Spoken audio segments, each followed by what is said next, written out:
Hey guys, this is Justin here, and this is a very quick one before I gotta do other stuff, so I'm running and gunning in handicap mode.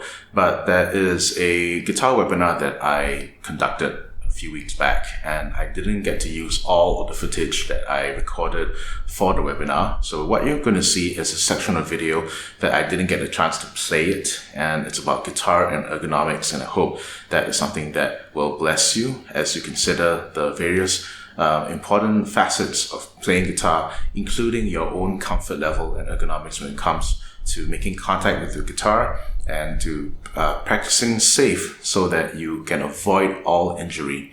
I'll just let the video do the rest of the talking. Thank you for watching. This is Justin signing off. In this section, we're going to talk about guitar ergonomics. It's a topic that is not very popular because it doesn't deal with tone or technique. It deals more with guitar design principles. But I think it's important to consider because if you don't, you're going to end up playing a guitar in the long run that might cause you health problems along the way, like having bad wrists or a bad back. I would like you to consider 3 points of ergonomics that might influence the decision to buy a certain guitar to fit your particular body type and to fit the length of your arms and to fit the strength of your back. They are, number one, the body type and the body contours. That is the main part of the guitar body. Secondly is the neck profile, the neck shape of the guitar. That is the part where your left hand makes contact with the guitar. And last but not least, the ergonomic layout of the electronics. So the pickup selector, the volume knob, and the tone knob. Let's talk about the guitar body. The guitar body is important because the way that it's countered, the way that it is shaped will sit on your body in a particular way that will be your primary source of comfort. Let's use a Telecaster body to talk about the first point on body and contours. The Telecaster is a bare bones guitar. Some people have called it a slab of wood with electronics on it, and they're not wrong. It is really quite a simple design. The problem with a Telecaster is that there is no cuts or no countering on this side of the body, which means that when you sit down with it, the edge sort of pokes into you and your arm has to rest on the edge of the guitar here, which is not countered, and that will pose a bit of a pain problem if you play this over time. I think the Stratocaster presents a step in the right direction when it comes to body contours. You can tell from the front of the body, or rather the forearm area, that there's a bit of a scoop, and this allows the forearm to rest over the guitar comfortably.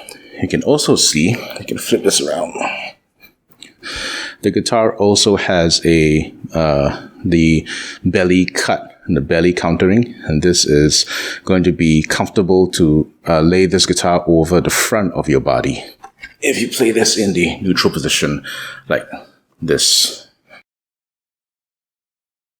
So when you play this in the neutral position, the right hand can rest comfortably over the bridge. This Ernie Ball JP6 is an example of a very extreme countering on the forearm scoop, as you can tell from the, let's see if I can get this here. So you can tell there's a lot of wood cut off at the forearm section of the guitar, as well as, if I can flip this around, as well as the back of the body too. The back of the body has a deep scoop as well. Some people call it a belly cut because that's where your stomach sits if you were to play this rather low. But I play rather high, and in the neutral guitar position, you can see my forearm rests very comfortably over the top of this guitar.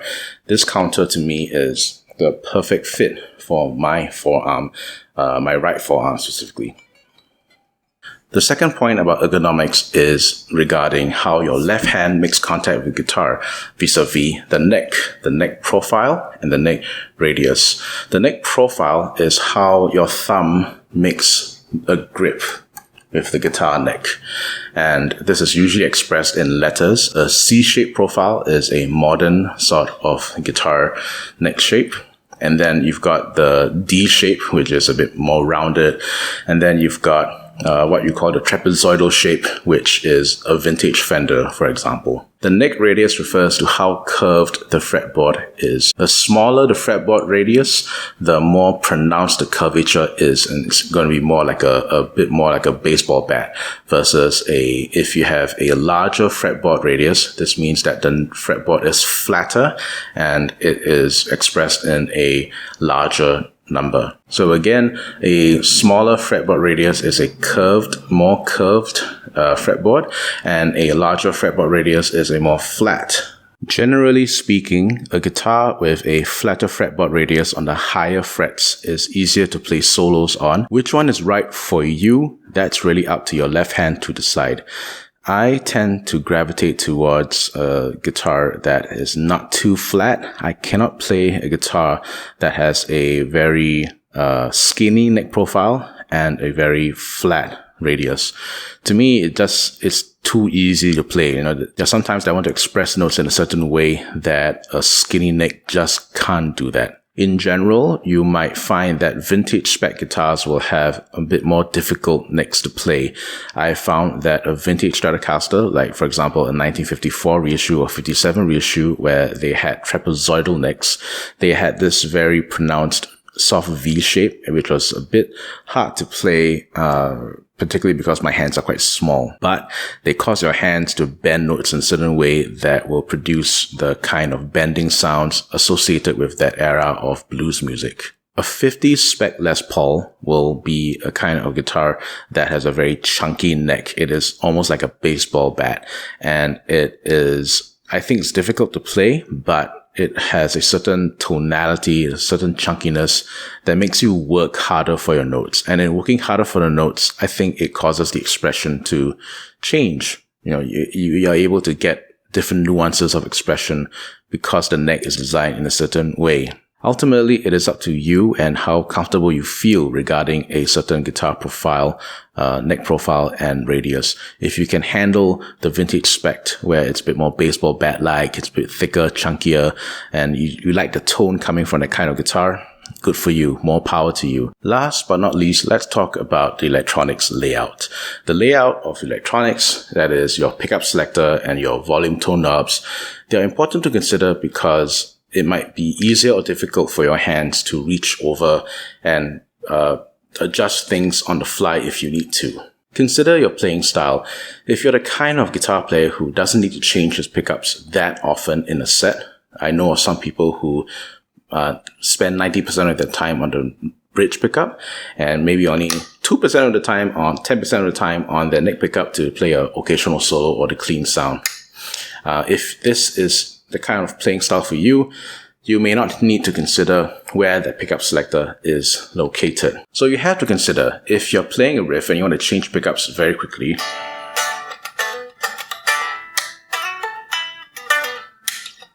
if you don't mind the kind of dance and choreography to change pickups while switching fret hand positions, then you may find that a Les Paul's pickup selector, which is right on top here, might be okay for you. My personal preference is I like to change the pickups very often when I play.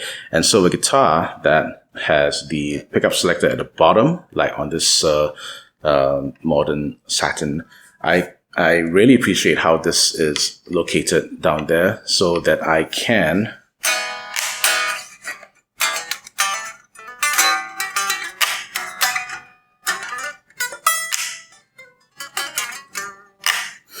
I can do that quite easily without having even to look at I can even look at you guys and talk and change pickups because I'm just that used to the pickup selector being located right over here. In summary, the guitar should be molded to fit your needs and not the other way around. If you're struggling to play the guitar, if you are finding that you're missing notes because you're fumbling your controls, maybe you're playing a guitar that is not suited for you, your body type, and your playing style. Find a guitar that is molded to you, your needs, and your playing style, and you'll find that it's going to be a much more pleasant experience, and you're going to be a lot less prone to getting injured.